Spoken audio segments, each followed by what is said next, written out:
Modules in Python. और basically ये इस यूनिट का लास्ट चैप्टर होने वाला है, तो हम लोग देर ना करते हुए स्टार्ट करते हैं। Introduction two modules. अगर हम मॉड्यूल की बात करें, तो मॉड्यूल बेसिकली एक पाइथन फाइल होती है जिसको हम किसी दूसरे पाइथन फाइल में यूज कर सकते हैं।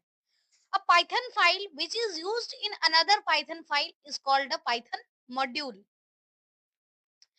बेसिकली एक मॉड्यूल के अंदर बहुत सारे फंक्शंस डिफाइंड होते हैं जिसका हम एज इट इज यूज कर सकते हैं। अ module can contain Python code, definitions of functions, set of functions और क्लासेस। बेसिकली कोई भी मॉड्यूल जो होता है उसमें या तो पाइथन कोड होगा या डेफिनेशन ऑफ फंक्शंस हो सकते हैं, सेट ऑफ फंक्शन और क्लास हो सकता है जिसको हम लोग दूसरी फाइल में यूज करते हैं। नेक्स्ट है the extension of Python module file is also dot P. Generally हमें पता होगा कि जो पाइथन की फाइल है, पाइथन की फाइल की जो एक्सटेंशन होती है वो डॉट पी से होती है। और दूसरी फाइल मतलब मॉड्यूल फाइल भी है, वो भी बेसिकली पाइथन फाइल ही है और इसकी भी एक्सटेंशन डॉट पी ही होती है। जो हम लोग पढ़ने वाले हैं वो बेसिकली 3 मॉड्यूल होगा। एक मैथ मॉड्यूल, एक रैंडम मॉड्यूल और एक स्टैटिस्टिक्स मॉड्यूल। 3 मॉड्यूल के बारे में हम डिटेल में पढ़ेंगे। तो सबसे पहले हम स्टार्ट करते हैं कि किसी भी मॉड्यूल को हम लोग इंपोर्ट कैसे करते हैं। बेसिकली जब भी हमें कोई मॉड्यूल को यूज करना होता है, तो ये नेसेसरी है कि हम उस मॉड्यूल को पहले इंपोर्ट करें, क्योंकि बिना इंपोर्ट किए हुए हम उस मॉड्यूल को यूज नहीं कर सकते हैं। There are different ways by which we can import a module। पहला है import स्टेटमेंट। हम import स्टेटमेंट का यूज करके किसी भी मॉड्यूल को इंपोर्ट कर सकते हैं। It provides access to all attributes like variables, constant and methods or functions of a module। मतलब हम किसी भी मॉड्यूल का जब हम यूज करेंगे, किसी भी मॉड्यूल को इंपोर्ट करेंगे, तो उससे रिलेटेड जो भी फंक्शन मेथड्स वगैरह होंगे, हम उस सारे मेथड, फंक्शन, वेरिएबल या कांस्टेंट सबका यूज कर सकते हैं। तो एक एग्जांपल दिया हुआ है इंपोर्ट मैथ। अगर हम इंपोर्ट का सिंटैक्स देखें, तो इंपोर्ट का सिंटैक्स बेसिकली होता है इंपोर्ट मॉड्यूल नेम। यानी हमें इंपोर्ट लिखना है और जिस भी मॉड्यूल को इंपोर्ट करना है उस मॉड्यूल का नाम लिखना होता है। जैसे एग्जांपल दिया हुआ है इंपोर्ट मैथ। इसका मतलब क्या है, हम लोग मैथ मॉड्यूल को इंपोर्ट कर रहे हैं और मैथ मॉड्यूल को जब हम इंपोर्ट करेंगे तो उससे रिलेटेड जो भी फंक्शन होगा, हर एक फंक्शन को हम यूज कर पाएंगे। तो बेसिकली इस तरीके से हम लोग क्या कर सकते हैं, इंटायर मॉड्यूल को इंपोर्ट कर सकते हैं। मैथ के अंदर जो भी डिफाइंड है उसका हम यूज कर सकते हैं। नेक्स्ट है to access multiple modules we can use following syntax. अगर हमें मल्टीपल मॉड्यूल को इंपोर्ट करना हो, तो उसके लिए हम मॉड्यूल का जो नाम है उसको कॉमा सेपरेट करके भी लिख सकते हैं। जैसे import module 1 comma module 2 module 3 and up to so on. तो इस तरह से हम लोग मल्टीपल मॉड्यूल को भी सिंगल स्टेटमेंट में इंपोर्ट कर सकते हैं। जैसे एग्जांपल दिया हुआ है इंपोर्ट मैथ कॉमा रैंडम। अब यहाँ पर मैथ और रैंडम दोनों फंक्शन को हमने दोनों मॉड्यूल को इंपोर्ट किया है। तो इसमें क्या होगा, बेसिकली हम मैथ और रैंडम दोनों मॉड्यूल के हर एक फंक्शन, हर एक वेरिएबल, कांस्टेंट सबको यूज कर सकते हैं। तीसरा तरीका है to access particular methods from any module. Use following syntax import module name dot function name. जैसे हमें किसी पर्टिकुलर मॉड्यूल को जब यूज करना होता है, तो उसके हम सारे फंक्शन को यूज कर पाते हैं। लेकिन अगर हमें स्पेसिफिक फंक्शन को ही इंपोर्ट करना है, तो उसके लिए स्टेटमेंट होता है import module name dot function name. तो बेसिकली इस तरह से हम लोग क्या कर सकते हैं, मॉड्यूल को इंपोर्ट कर सकते हैं मॉड्यूल के पार्टिकुलर फंक्शन को। जैसे एग्जांपल है import random dot random int और 36, यानी इस स्टेटमेंट को हमने इंपोर्ट किया है रैंडम इंट फंक्शन को। तो एक हमारा था इंपोर्ट स्टेटमेंट का यूज करके हम लोग किसी भी मॉड्यूल को इंपोर्ट कर सकते हैं। दूसरा क्या है, इसमें फ्रॉम स्टेटमेंट यूज होता है। From statement is also used to import specific attribute और ऑब्जेक्ट फ्रॉम अ मॉड्यूल। कहने का मतलब क्या है कि जो फ्रॉम स्टेटमेंट होते हैं उसका यूज करके हम लोग किसी पर्टिकुलर फंक्शन को इंपोर्ट कर सकते हैं। जैसे इसका सिंटैक्स है from module name import function name, यानी एक मॉड्यूल से हमें कौन कौन से फंक्शन को इंपोर्ट करने हैं उस फंक्शन का हमें नाम लिखना होता है। ऐसे ही जरूरी नहीं है कि एक फंक्शन का नाम हो, मल्टीपल फंक्शन भी हो सकते हैं। उसके लिए सिंटैक्स होगा फ्रॉम मॉड्यूल नेम इंपोर्ट, उसके बाद जितने भी फंक्शन इंपोर्ट करने होंगे वो सारे फंक्शन का नाम।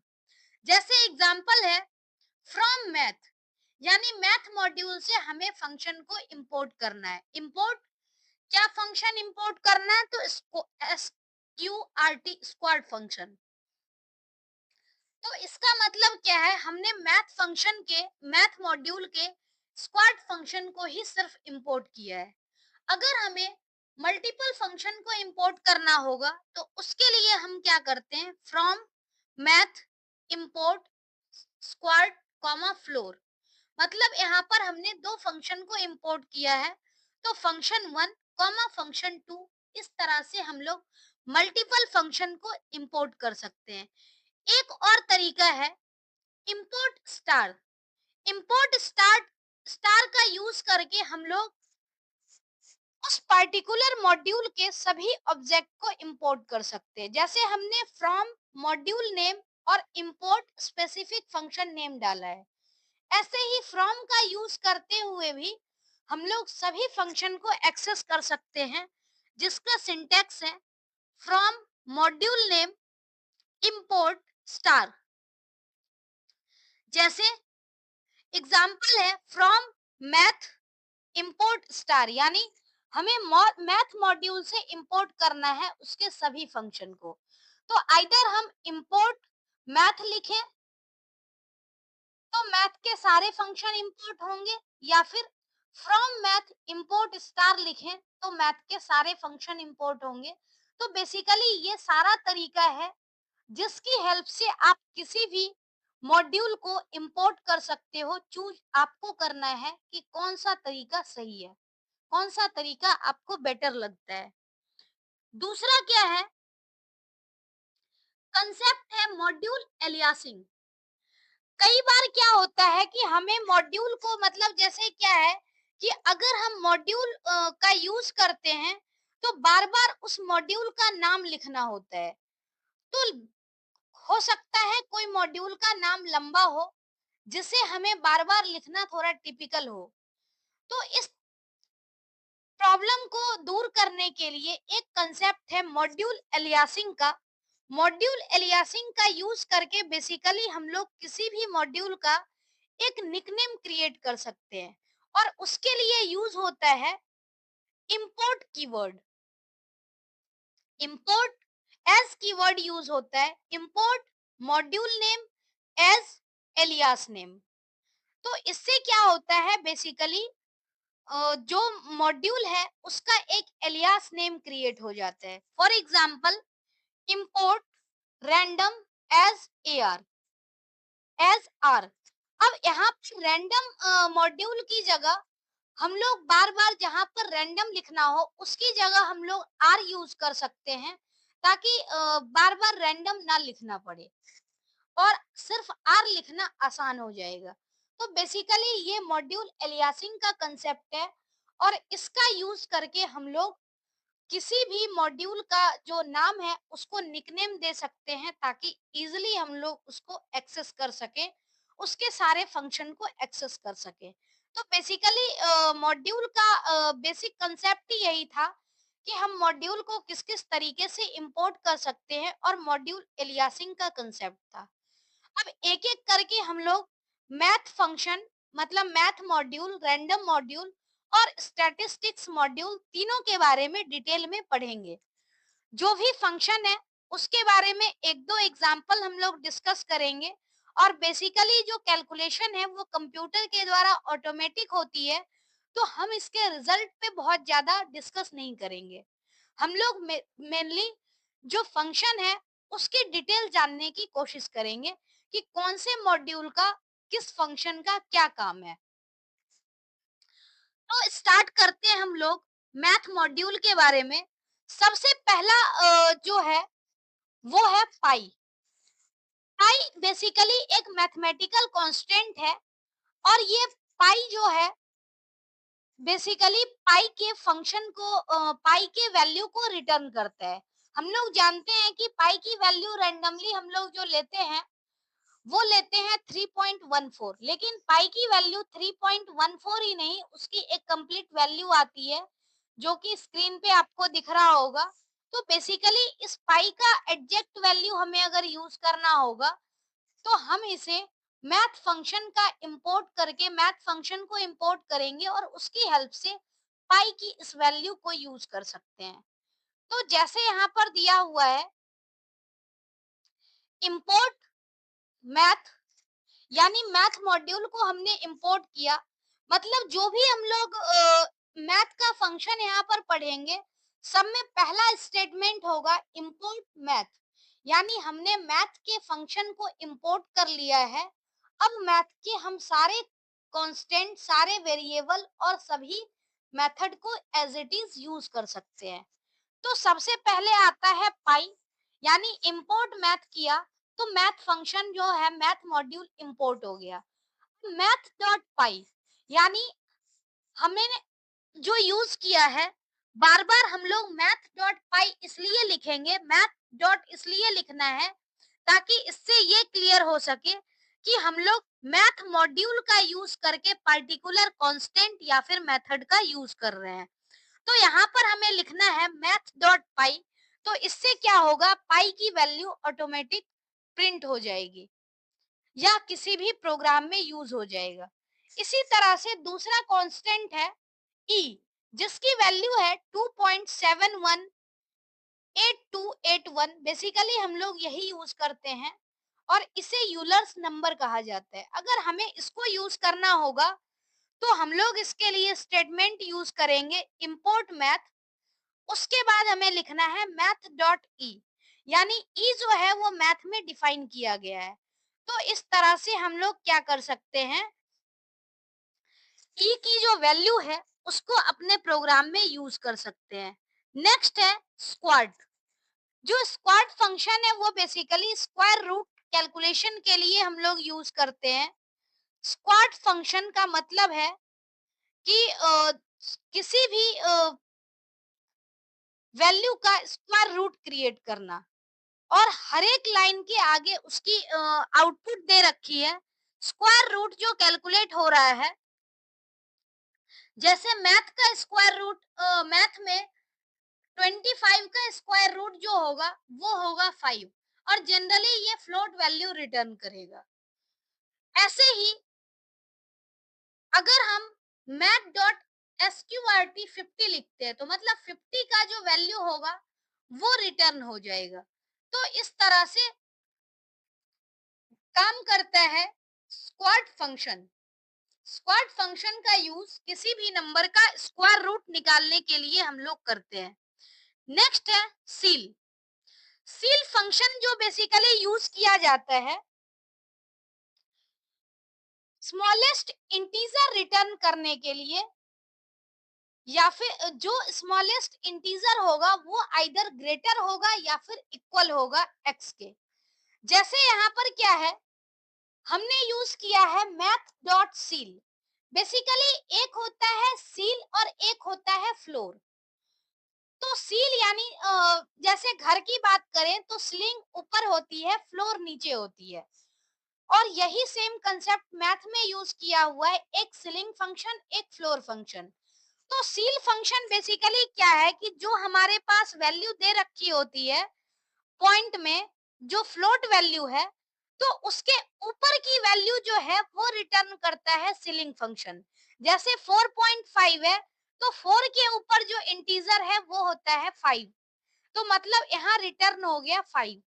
ऐसे ही 6.0 के केस में 6 रिटर्न हो रहा है। 7.1 के केस में क्या है कि 7 से ऊपर, 7.1 से ऊपर जो वैल्यू है 8, यानी 8 रिटर्न हो रहा है सीलिंग फंक्शन का आउटपुट।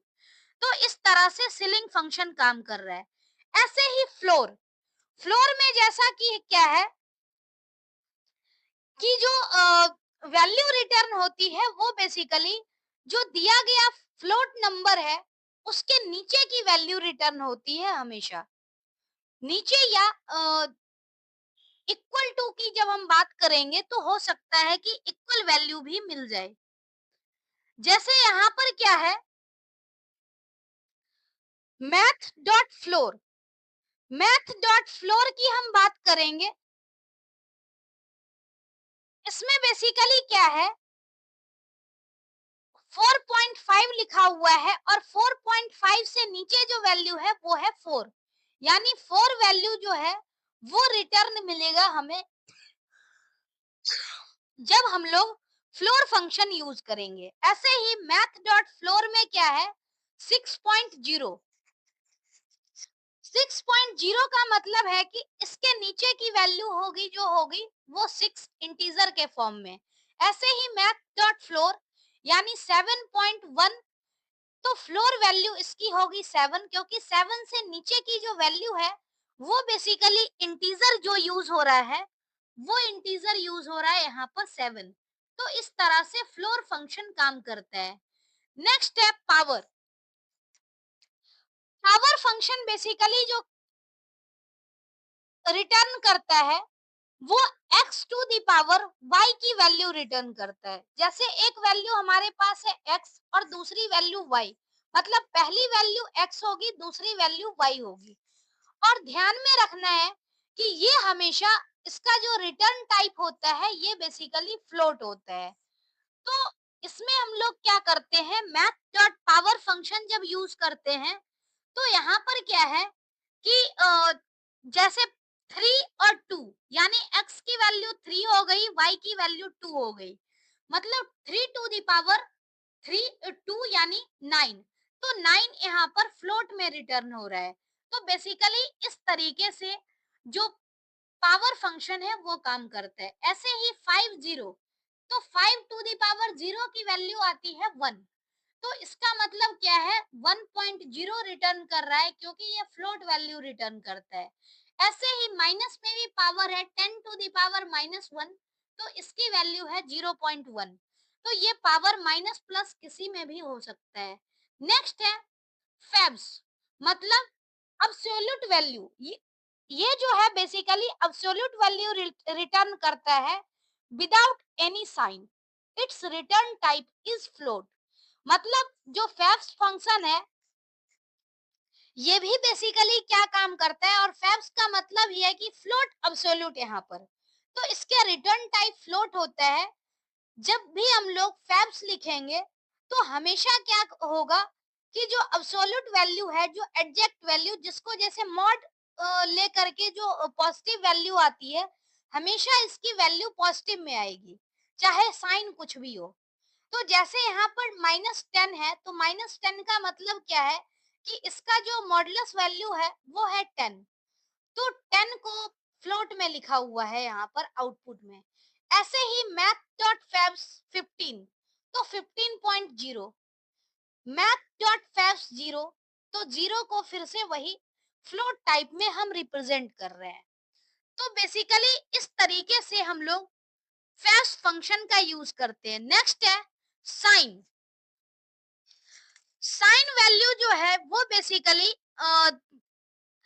रेडियन में इसकी वैल्यू रिटर्न की जाती है, यानी साइन जो फंक्शन होता है उसकी वैल्यू हम लोग बेसिकली जो इनपुट में देते हैं वो हमारा होता है डिग्री में, और डिग्री को रेडियन में कन्वर्ट करके हमें वैल्यू दी जाती है। तो यहाँ पर क्या है कि अगर हम इसके प्रोग्राम की बात करें, जैसे कन्वर्ट करने का यहाँ तरीका दिया गया है, angle in radian equal to angle in degree, मतलब x इंटू पाई बाई 180। तो पाई का मान 22/7 या फिर 3.14। तो यहाँ पर कन्वर्ट किया हुआ है डिग्री को रेडियन में। डिग्री को रेडियन में कन्वर्ट करने के लिए हम लोग किसी भी वैल्यू को जो मल्टीप्लाई करते हैं वो बेसिकली पाई बाई 180 से मल्टीप्लाई करके एंगल हम लोग रेडियन में निकालते हैं। तो हमें रेडियन में वैल्यू यहाँ पर देना होता है। अब अगर हम बात करें रेडियन को डिग्री में कन्वर्ट करने का, तो रेडियन को डिग्री में कन्वर्ट करने के लिए यहाँ पर जो सेम प्रोसेस है पाई बाई 180 है। तो पाई बाई 180 से मतलब हम लोग कन्वर्ट कर सकते हैं बेसिकली डिग्री से रेडियन में और रेडियन से डिग्री में, और हमें कन्वर्ट करने की जरूरत नहीं होती है। ये बेसिकली कंप्यूटर अपने आप करके देता है, हमें सिर्फ एंगल की वैल्यू देनी होती है, और हम लोग इसके लिए सिर्फ वैल्यू देने के लिए रिस्पॉन्सिबल हैं कि हमें वैल्यू क्या देनी है, और हमें रिजल्ट मिल जाता है। जैसे साइन जीरो की वैल्यू आती है 0, तो इसको फ्लोट में यहाँ पर रिटर्न कर रहा है। इसी तरह से अगर हम साइन की वैल्यू दे रहे हैं, तो यहाँ पर साइन की जो भी वैल्यू होगी वो कैलकुलेट होकर के हमें रिटर्न मिल जाएगी। तो बेसिकली इस तरह से आपका साइन फंक्शन काम करता है। सिमिलर वे में कॉस फंक्शन भी काम करता है। Cos function basically cos theta की वैल्यू रिटर्न करती है। हम जानते ही हैं कि साइन जीरो की वैल्यू जीरो होती है, कॉस वैल्यू की जो जीरो होती है, कॉस जीरो की वैल्यू 1 होती है। तो बेसिकली इस तरह से हम लोग एक वैल्यू तो चेक कर सकते हैं। तो ऐसे ही जो कंप्यूटर है वो थीटा का यूज करके, मतलब हम लोग को बेसिकली एंगल का वैल्यू देना होता है, और इसको जो कंप्यूटर है cos theta sine theta calculate करके हमें आउटपुट में देता है।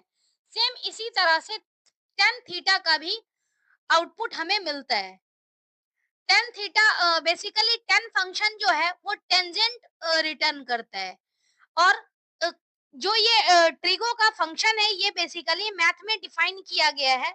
तो इसके लिए अगर साइन कॉस टेन वगैरह भी अगर हम लोग यूज करते हैं, तो उसके लिए हमें मैथ फंक्शन को इंपोर्ट करना होता है, मैथ मॉड्यूल को इंपोर्ट करना होता है, और उससे रिलेटेड हम लोग सारे फंक्शन को एज इट इज यूज कर सकते हैं। नेक्स्ट आता है रैंडम मॉड्यूल। मैथ फंक्शन जैसे मैथमेटिकल फंक्शन यूज करने के लिए हम लोग मैथ मॉड्यूल का इंपोर्ट करते हैं। उसी तरह से रैंडम नंबर जब भी हमें जनरेट करना होगा, तो उसके लिए हम लोग क्या करते हैं, रैंडम मॉड्यूल का यूज करते हैं। रैंडम मॉड्यूल जैसे आपने देखा भी होगा कई बार, जैसे कैप्चा कोड वगैरह आता है तो रैंडमली कोई वैल्यू आती है। ऐसे ही लॉटरी कार्ड हो गया, कोई शफलिंग कार्ड है, मतलब सब में क्या होता है कि रैंडम ही हमें वैल्यू मिलती है। तो इस तरह से जो रैंडम वैल्यू जनरेट करने के लिए हमें रैंडम मॉड्यूल को इंपोर्ट करना जरूरी होता है। अब यहाँ पर रैंडम मॉड्यूल को इंपोर्ट करने के लिए जो सिंटैक्स है वो बेसिकली यहाँ पर इस तरह से सिंटैक्स दिया हुआ है। रैंडम रैंडम फंक्शन है, और इसके लिए हम लोग लिखते हैं इंपोर्ट रैंडम। हमने एलियास भी यूज कर दिया है, इंपोर्ट रैंडम एज आर, ताकि हम रैंडम की जगह बार बार आर यूज कर सके, मैथ की जगह हमें मैथ न लिखना पड़े। तो ऐसे ही हमें रैंडम की जगह हम हर बार आर यूज कर सकते हैं। पहला फंक्शन है रैंडम। रैंडम के अंदर रैंडम फंक्शन डिफाइन किया हुआ है। तो यहाँ पर हमने एलियास क्रिएट कर दिया है, तो हम लोग सिर्फ यूज क्या करेंगे, आर डॉट रैंडम। जो रैंडम मेथड है वो बेसिकली जो नंबर जनरेट करता है वो 0 to 1 के बीच का नंबर जनरेट करता है। कोई भी नंबर हो सकता है 0 से 1 के बीच में। ध्यान रहे कि 0 इसमें इंक्लूड हो सकता है, लेकिन 1 हमेशा एक्सक्लूड रहता है। और इसमें ना हमें कोई पैरामीटर देने की ज़रूरत है, कोई भी वैल्यू देने की ज़रूरत नहीं होती है।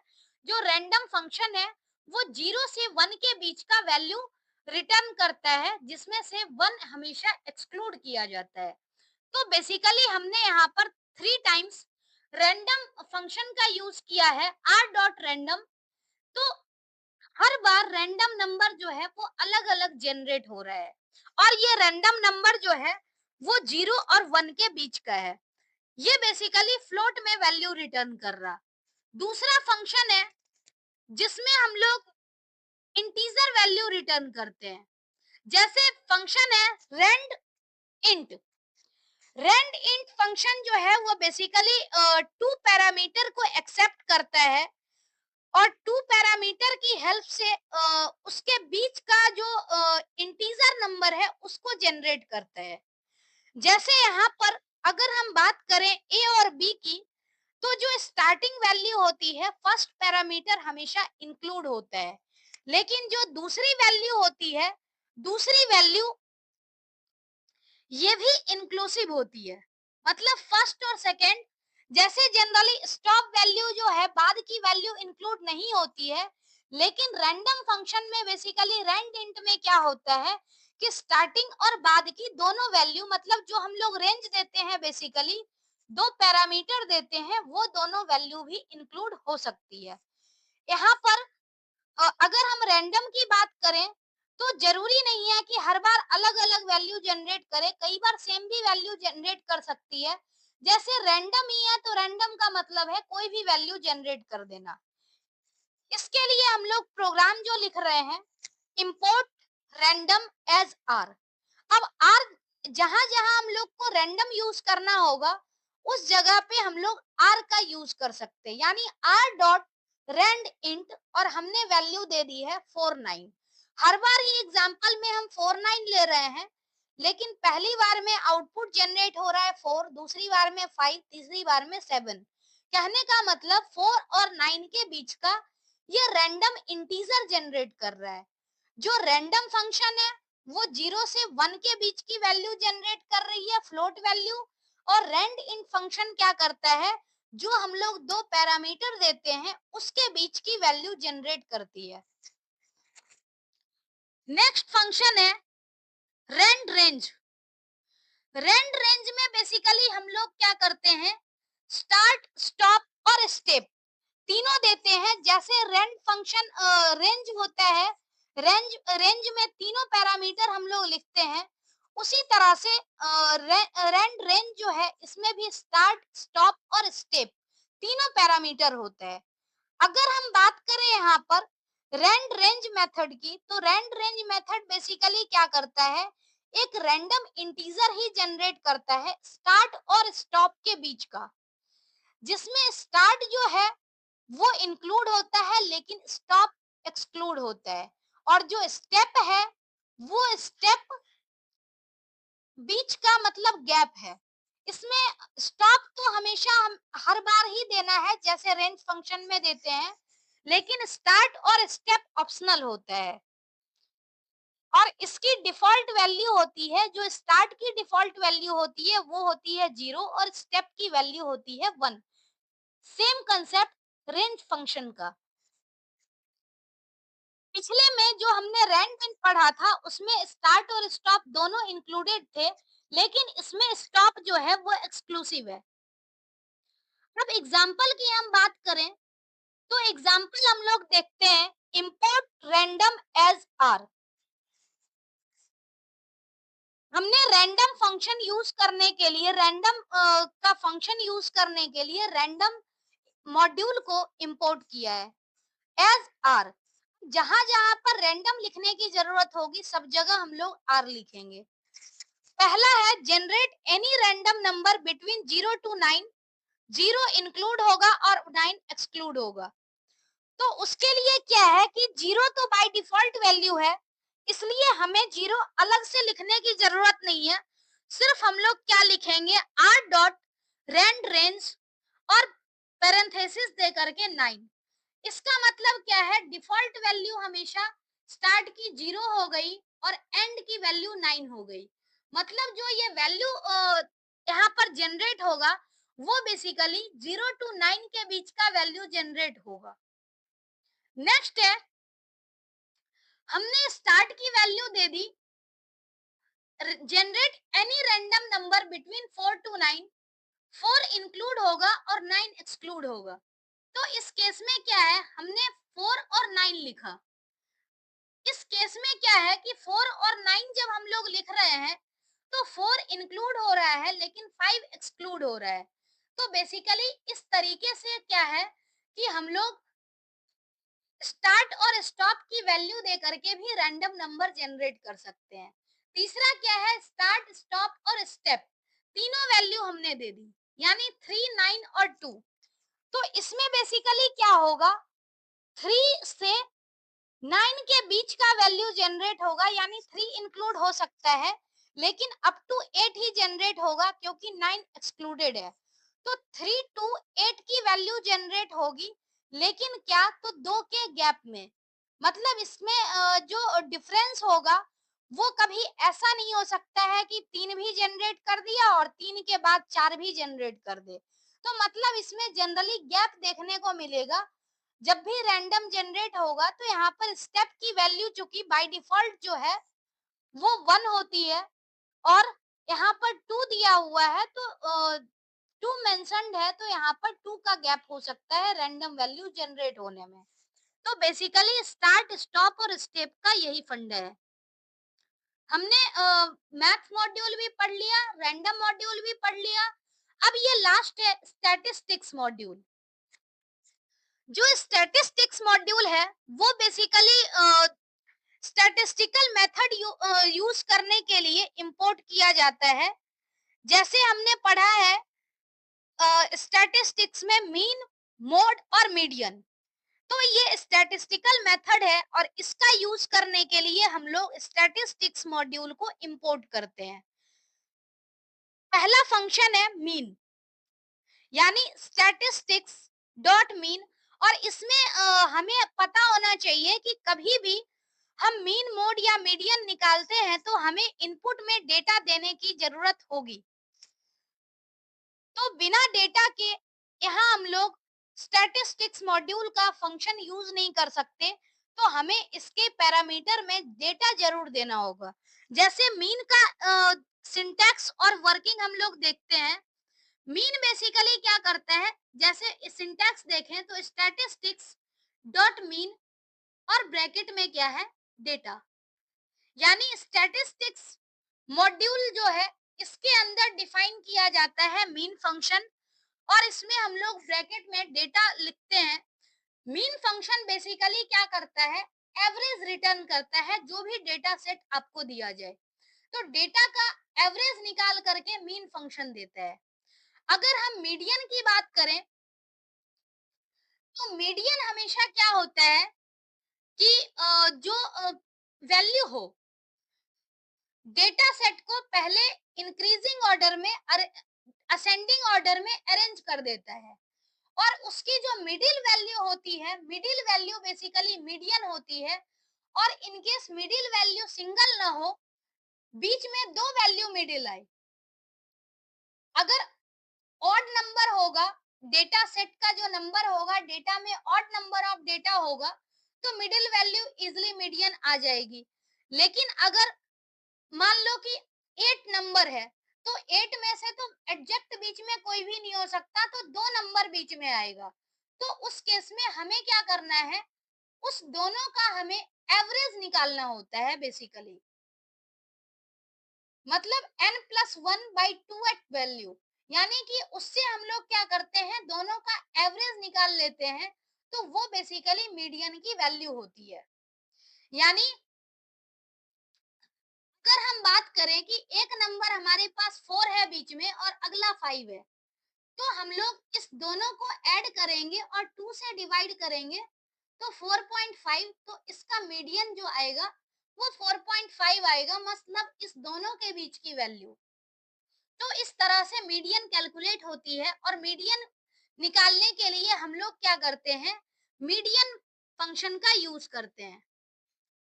यही चीज नोट में लिखा हुआ है, if the number of data values is odd it returns the exact middle value, if the number of data values is even it returns the average of two middle value.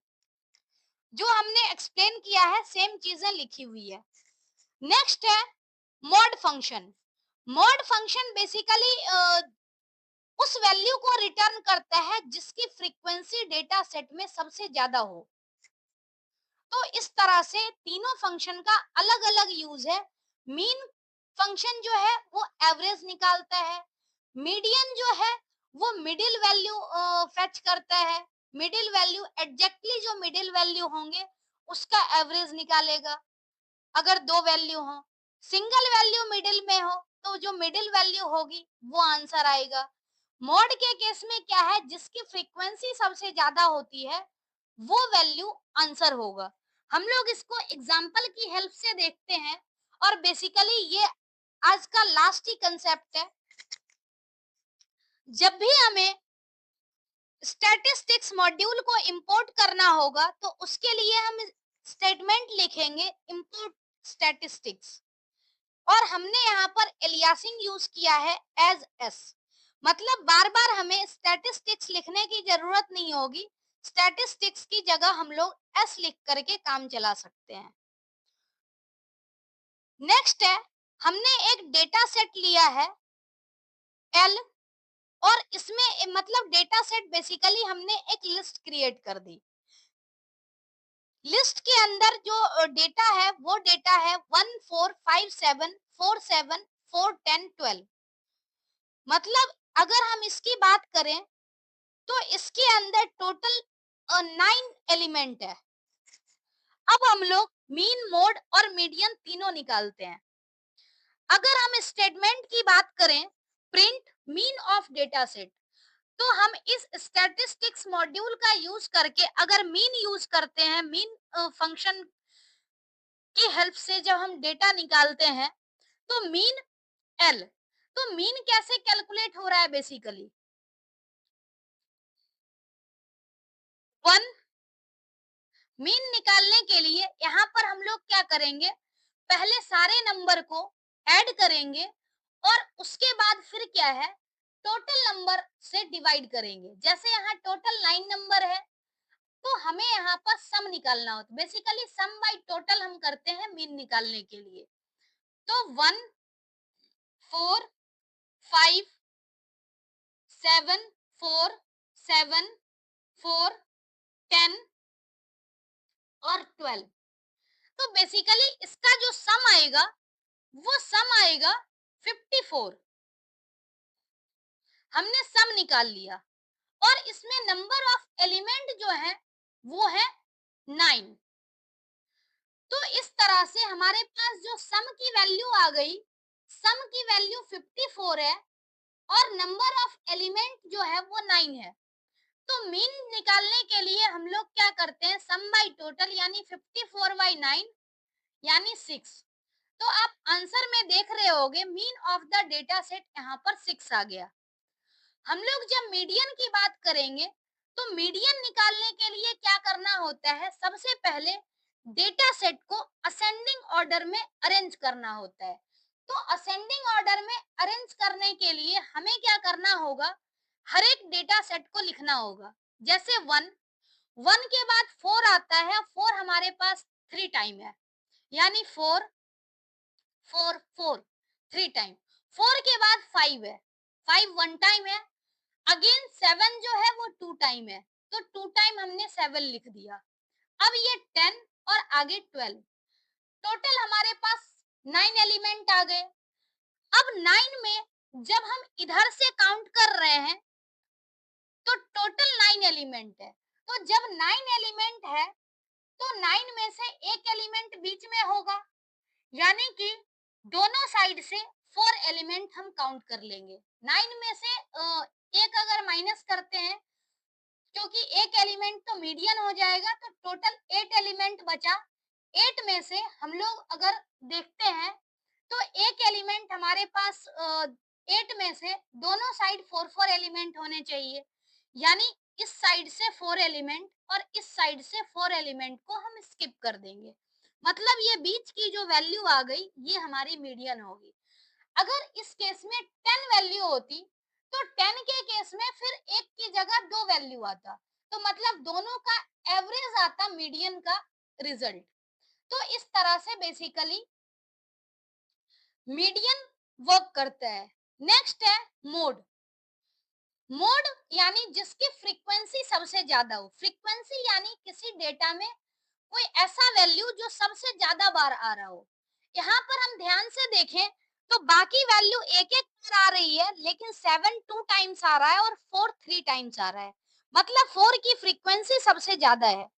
तो इसलिए जो data set का mode होगा, mode की value हो गई यहाँ पर 4। तो इस तरह से स्टैटिस्टिक्स का मीन, मोड और मीडियन फंक्शन वर्क करता है। तो बेसिकली ये सब मॉड्यूल के बारे में हमें पढ़ना था, और टोटल 3 मॉड्यूल है हमारे पास जो हमें पढ़ना है, मैथ, रैंडम और स्टैटिस्टिक्स। तो तीनों मॉड्यूल के बारे में हमने पढ़ लिया और ये यूनिट कंप्लीट हो गई। अब हम लोग अगला यूनिट स्टार्ट करेंगे नेक्स्ट वीडियो से। तो तब तक के लिए थैंक यू, बने रहिए चैनल पर। Thank you so much.